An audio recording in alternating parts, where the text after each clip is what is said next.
जी अस्सलाम वालेकुम। यासीन आपके साथ हाजिर है मॉर्निंग ब्रीफिंग में। ये इस महीने के और बल्कि साल के आखिरी दिन चल रहे हैं, बल्कि आखिरी दिन भी क्या, सिर्फ 2 दिन रह गए। कल आखिरी दिन है। कल इस साल का, इस डिकेड का, इस क्वार्टर का, इस वीक का, इस महीने का आखिरी दिन होगा। और डिकेड मैंने इसलिए कहा क्योंकि वो 2019 का फिगर यानी 1 का फिगर खत्म होने के बाद 2020 की फिगर स्टार्ट हो जाएगी। 2021, 22, 23 यानी 2 की सीरीज शुरू हो जाएगी और एक इस 21st सेंचुरी का थर्ड डिकेड स्टार्ट होने जा रहा है आफ्टर टुमारो। बहुत सारी बातें भरी पड़ी हुई हैं मीडिया में, अखबारात में कि जनाब इन 10 सालों में क्या हुआ, क्या नहीं हुआ और क्या तब्दीली आई। बहरहाल वो एक अलग कहानी है। लेकिन जैसा प्रीव्यू में मैंने आपसे ये कहा था कि इन सैटरडे और संडे में हम ये चेक करते हैं कि हफ्ता और इतवार कौन से ऐसे इंपॉर्टेंट इवेंट रहे जिसका इफेक्ट मंडे की मार्केट ओपनिंग पर होता है। तो मैंने प्रीव्यू में आपसे यही जिक्र किया था कि तमाम खबरें जो हैं हमारे पास अच्छी हैं, कहीं बैड न्यूज हमें दिखाई नहीं दे रही है। और उसकी वजह से मैंने कल आपको प्रीव्यू में ये इस बात का जिक्र किया था कि तमाम स्टॉक मार्केटें, गोल्ड, सिल्वर, करेंसी मार्केट में तेजी ही दिखाई देती है। कहीं कोई बुराई, कहीं खबर, बैड न्यूज, बहुत ज्यादा कोई ऐसी सिचुएशन क्रिएट पूरी दुनिया में अक्रॉस द बोर्ड हमें नजर नहीं आती जिसमें मैं आपसे ये कहूं कि जनाब कोई कन्वेंशनल वॉर वाली कैफियत जो है पूरी दुनिया में मौजूद है। ऐसा कुछ भी नहीं है। जो हालात व वाकयात हैं, कुछ इंडिया में हालात खराब हैं, कुछ हांगकांग का मसला है, और फिर हम सीरिया में और यमन में, सऊदी अरब में और फलस्तीन और इसराइल में थोड़ी बहुत जो प्रॉब्लम देख रहे हैं वो तो है और वो एक जमाने से चली आ रही हैं।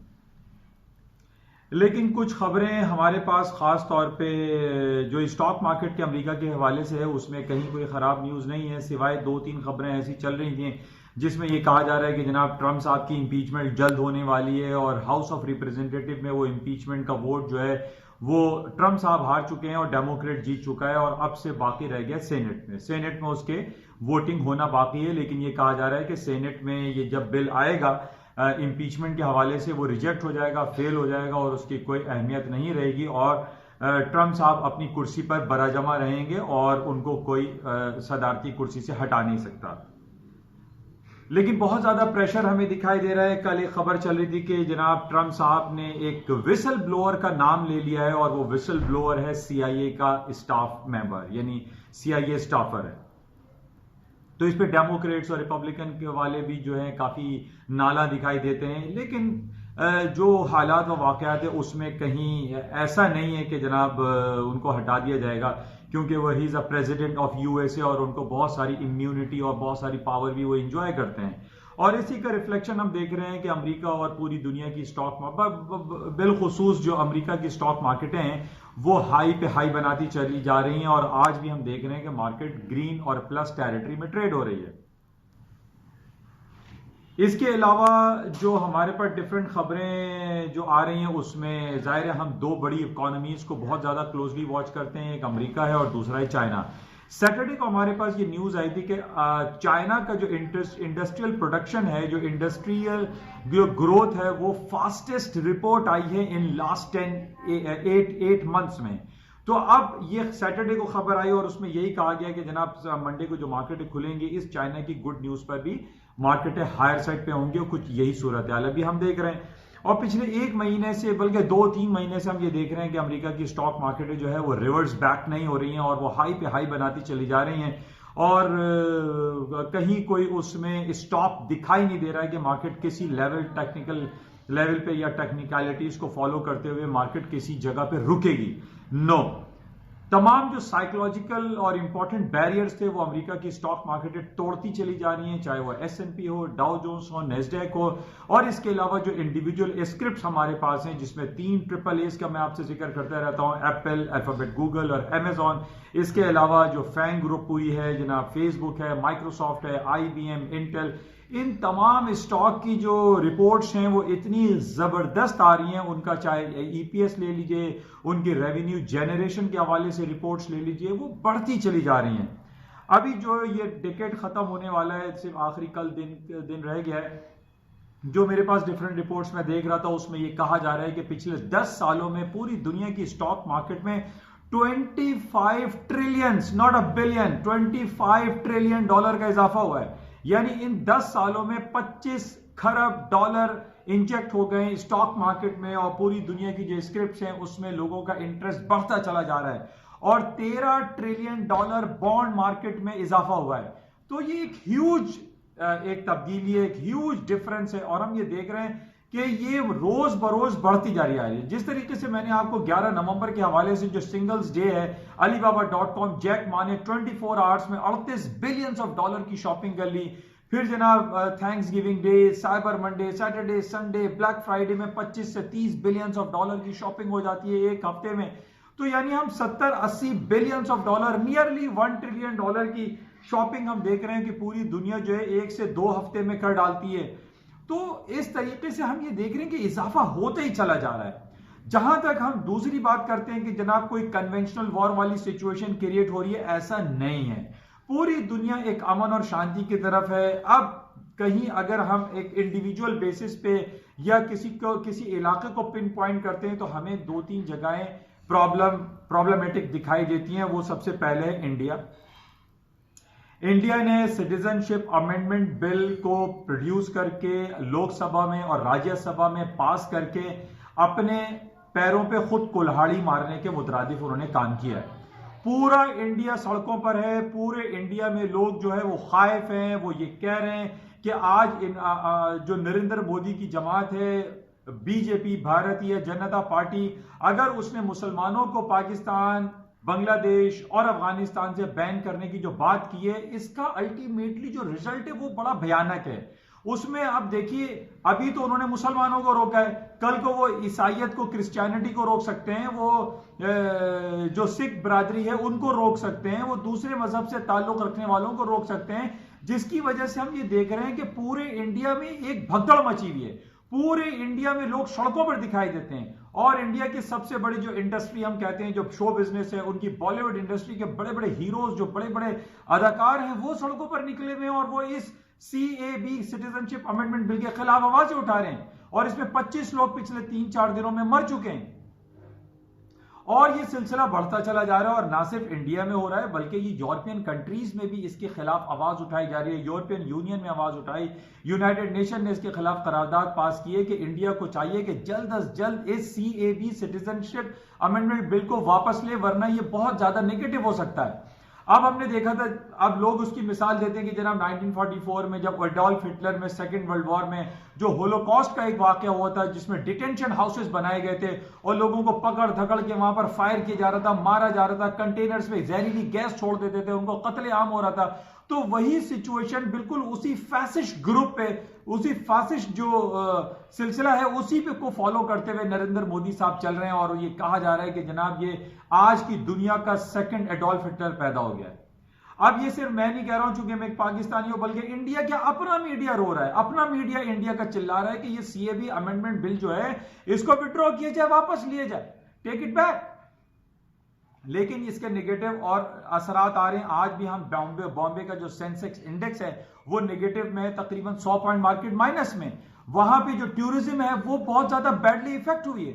बहुत सारे ममालिक ऐसे हैं जिन्होंने रेड कंट्री करार दे दिया है इंडिया को, और इंडिया में जाने से मना किया है। कि ताजमहल की अभी एक रिपोर्ट आ रही है कि ताजमहल में लोग जो इंटरनेशनल जो कम्युनिटी के जो टूरिस्ट आते थे उन्होंने जाना बंद कर दिया है। वहां पे लोगों को फियर है, मार देने का खतरा है। तो इस वजह से इंडिया के हालात थोड़े से खराब दे रहे हैं। फिर जनाब पिछले 150 दिन हो गए तकरीबन कश्मीर में उन्होंने जो लॉकडाउन किया हुआ है, वो अलग एक सिलसिला है। तो हमें बहरहाल इसका negative impact in long run पड़ता है। लेकिन अभी हम ये देख रहे हैं कि जो इंडिया में और कश्मीर में जो कुछ हालात हैं, इसका इन लॉन्ग रन में नेगेटिव इफेक्ट पड़ेगा आपकी प्रेशियस मेटल पे।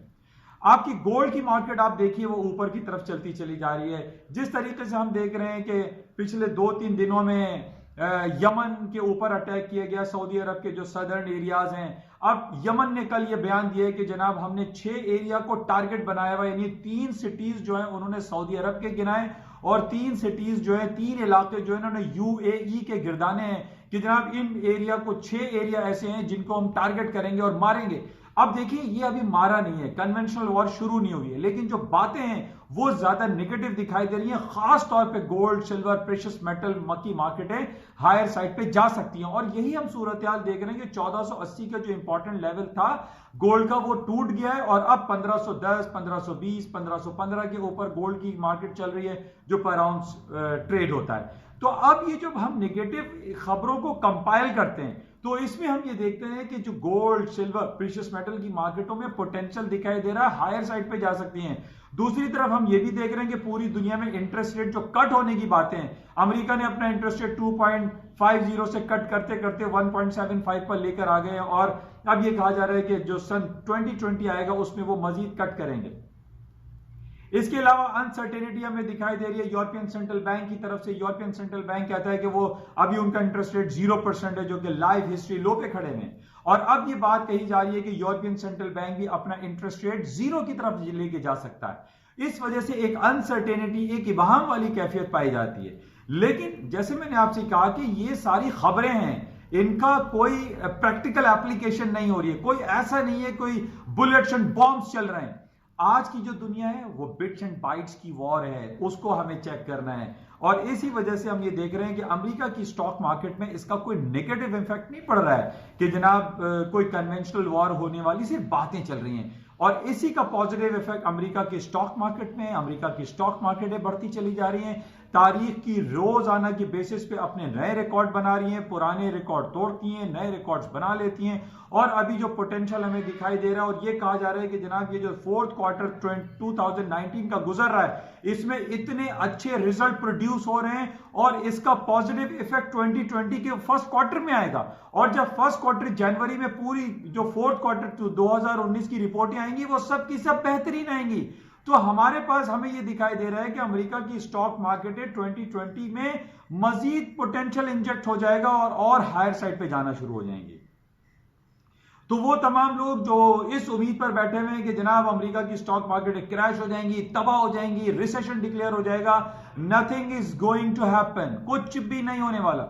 और अभी यही हो रहा है कि स्टॉक्स बढ़ते for that certain time period. हमें यह समझता हूं कि थोड़ा सा टेक्निकलिटीज को मलूज़े खातिर रखते हुए मार्केट थोड़ा सा टेक्निकली एक बाउंस बैक डाउन साइड पर हो सकती है, लेकिन मैं ये कहूं कि जनाब 8800 पे नेस्डैक चल रहा है और यहां से 3000 पॉइंट मार्केट गिर जाएगी, नो, ऐसा नहीं हो सकता। कोई इसके लिए बहुत बड़ी खबर हमें चाहिए कि जनाब कहीं बहुत ज्यादा जो है वो रिसेशन डिक्लेयर हो रहा है, या कहीं कन्वेंशनल वॉर होने वाली है, सऊदी अरब या यमन में बहुत ज्यादा गंभीर सूरत हाल इख्तियार होने वाली है, या ईरान की तरफ से सऊदी अरब के ऊपर कोई अटैक हो सकता है, तो ये कहीं ऐसी कोई खबर नहीं आ रही। हालांकि एक खबर मेरे पास 2 दिन पहले गुजरी है कि जो स्ट्रेट ऑफ हर्मुज है, जो कि बड़ा स्ट्रैटेजिकली एंड ज्योग्राफिकली बड़ी इंपॉर्टेंट जगह है ईरान के साथ, जो गल्फ, पर्शियन गल्फ है, जो गल्फ ऑफ ओमन है, वहां पर एक नेवल एक्सरसाइज शुरू की है रशिया ने, ईरान और टर्की ने। ये एक जॉइंट नेवल एक्सरसाइज हो रही है जो कि कहा जा रहा है बड़े यूनिक किस्म की है। अब इसको आगे चल के कुछ प्रॉब्लम क्रिएट हो तो हो, जिसके बेसिस पे हम ये कह सकते हैं कि दुनिया में जो है एक रिसेशन होगा तो स्टॉक मार्केटें गिर जाएंगी, ऐसा कुछ भी नहीं है। बहरहाल आज जो हम सुबह से खबरें देख रहे हैं, जो मार्केटें देख रहे हैं, वो सारी पॉजिटिव हैं, और बस अब हमारे पास टाइम टिकिंग डाउन है। 6 जनवरी की बात ये कही जा रही है कि सेनेट में वो बिल पास होगा, और ट्रम्प के खिलाफ जो ये बात सामने आई है कि abuse of power and obstruction of Congress को उन्होंने जो लाइन क्रॉस की है, और यूक्रेन को जो उन्होंने कॉल की थी प्रेसिडेंट को, इस बेसिस पे उनकी इंपीचमेंट पास हो सकती है। बट आई फील कि ये पास नहीं होगा, ये बिल रिजेक्ट हो जाएगा और ट्रम्प साहब बैठे रहेंगे अपनी कुर्सी पे। बाकी हम ये भी देख रहे हैं कि अमेरिका और चाइना के दरमियान जो ट्रेड के हवाले से जो पेशरफ्त हो रही है वो बहुत अच्छी है, हम आहंगी पाई जा रही है। बहुत सारे ट्रेड जो बैरियर्स थे, ट्रेड के ऊपर जो उन्होंने टैरिफ लगाए थे, वो रोल बैक किए जा रहे हैं, टैक्सेस कम किए जा रहे हैं, जिसकी वजह से पॉजिटिव इफेक्ट आ रहा है और स्टॉक्स मार्केट है ऊपर की तरफ चलती चली जा रही हैं। लेकिन एक अनसर्टेनिटी बहरहाल प्रिवेल करती है, लेकिन वो भी मैं आपसे यही कह रहा हूं कि वो होगा गी वाली बातें हैं कि जनाब ब्रेक्जिट हो जाएगा 31 जनवरी को, उसके बाद हालात खराब हो जाएंगे, यूरोपियन यूनियन की भी शिराजा बिखरता हुआ दिखाई देता है। तो ये नेगेटिव खबरें हैं और ये जब प्रैक्टिकली अप्लाई होगा तो तब की बात देखी जाएगी, लेकिन फिलहाल ऐसा कुछ अभी दिखाई नहीं दे रहा है। अच्छा, फिर हम बात कर लेते थे कि 1 जनवरी यानी परसों से OPEC 5 lakh million barrel per day cut करने, जब 5 lakh barrel per day 500,000 barrel per day cut apply हो जाएगा 1 जनवरी से, ओपेक ने यह ऐलान किया है। लेकिन इसके बावजूद हम देख रहे हैं कि जनाब तेल की कीमतों में इजाफा खातिर खा नहीं हो रहा है। अच्छा, अब जैसे कि मैं सऊदी अरामको की आपसे बात करता रहता हूं कि सऊदी अरामको के आईपीओ लॉन्च हो गए, 1.5% उन्होंने अपनी टोटल अमाउंट का आईपीओ लॉन्च कर दिया और वो दुनिया की पहली कंपनी बन गई है जो अपनी मार्केट कैपिटलाइजेशन के हवाले से $2 ट्रिलियन को क्रॉस कर गई है, first after Alibaba.com। Jack Ma की जो कंपनी थी जो कि 2014 में उसके आईपीओ लॉन्च हुए थे और वो $25 बिलियन के उसके आईपीओ हो गए थे। तो ये पहली कंपनी होगी अलीबाबा के बाद। बहरहाल उसके बावजूद हमें पोटेंशियल दिखाई नहीं दे रहा है। तेल की मार्केट है 59.50 का लेवल था, उसके ऊपर चली गई है तकरीबन 59.50 से अब 62 के लगभग आ रही हैं। लेकिन अब परसों से इनका प्रोडक्शन कट हो रही है, उसके बावजूद भी ऑयल की कीमतों में इजाफा खातिर खा नहीं हो रहा है। उसकी वजह मैं आपको पहले बता चुका हूं कि तेल की पोटेंशियल इतना ज्यादा नहीं है। बहरहाल अभी 59.50 से मार्केट ऊपर है तो ऊपर ही है, लेकिन वो बातें कि जनाब $70-80 हो जाएगा वो दिखाई नहीं दे रहा। उसकी वजह ये है कि जैसे मैंने आपसे कहा था कि अब दौर आ गया है सोलर एनर्जी, इलेक्ट्रिक कारें आ रही हैं, ड्राइवरलेस गाड़ियां आ रही हैं, शेल ऑयल हमारे सामने आ रहा है, शेल गैस है, सीएनजी हमारे पास अवेलेबल है। तो पेट्रोल पे चलने वाली गाड़ियां जो पिछले दिहाई और 2-3 दिहाइयों में हम देखते थे वो रिड्यूस होता चला जा रहा है। इसी वजह से हम ये देख रहे हैं कि तेल की कीमतों में खातिर खा इजाफा नहीं हो रहा है, क्योंकि इलेक्ट्रिक व्हीकल्स हमें दिखाई दे रहे हैं। न सिर्फ इलेक्ट्रिक व्हीकल्स गाड़ियां बल्कि इलेक्ट्रिक जहाज भी चलने शुरू हो गए। बहरहाल इसको मजीद देखते हैं, लेकिन आज तक की जो खबरें हैं, जो सूरत हाल है वो सब बेहतरीन है, चिल है। जैसे मैंने आपसे कहा था कि हर कंपनी, हर फाइनेंशियल इंस्टीट्यूशन ये चाहता है कि वो दिसंबर की क्लोजिंग में अपनी बैलेंस शीट, अपनी फाइनेंशियल स्टेटमेंट को खूबसूरत दिखाए। इसी वजह से तमाम स्टॉक मार्केट हाई साइड पे चलते जा रहे हैं, फाइनेंशियल बैंकिंग सेक्टर सब प्लस में, और पाकिस्तान में भी हालात काफी बेहतर दिखाई दे रहे हैं। और कल जो IMF की रिपोर्ट आई थी कि जनाब पाकिस्तान का जो GDP रेशो है, डेट फॉल टू GDP है, वो 84.7% डिक्लाइन हो गया। ये बहुत अच्छी खबर है जिसकी वजह से आज 400-500 पॉइंट पाकिस्तान स्टॉक एक्सचेंज भी प्लस है। और दूसरी तरफ हमने ये देखा था जो ट्रेजरी बिल्स हैं वो पाकिस्तान के $1.41 बिलियन के बन चुके हैं। तो ये बहुत ज्यादा पॉजिटिव इंडिकेशन आ रहे हैं जिसकी वजह से पाकिस्तान स्टॉक मार्केट में भी तेजी का रुझान आया है। तो बहरहाल इसको मजीद देखते हैं। कल इस साल का आखिरी दिन होगा, आपसे राब्ता किया जाएगा और देखते हैं कि आज सारा दिन मार्केट क्या होती है और कल मार्केट किन लेवल्स पे खुलेगी। इंशाल्लाह राब्ते में रहेंगे और आपको उससे देखते हैं कि मार्केट किन लेवल्स पे आज सारा दिन ट्रेड होती है। जाते हुए मैं आपसे फिर ये रिक्वेस्ट करूंगा कि इस YouTube चैनल को प्लीज सब्सक्राइब जरूर कीजिएगा। Thank you.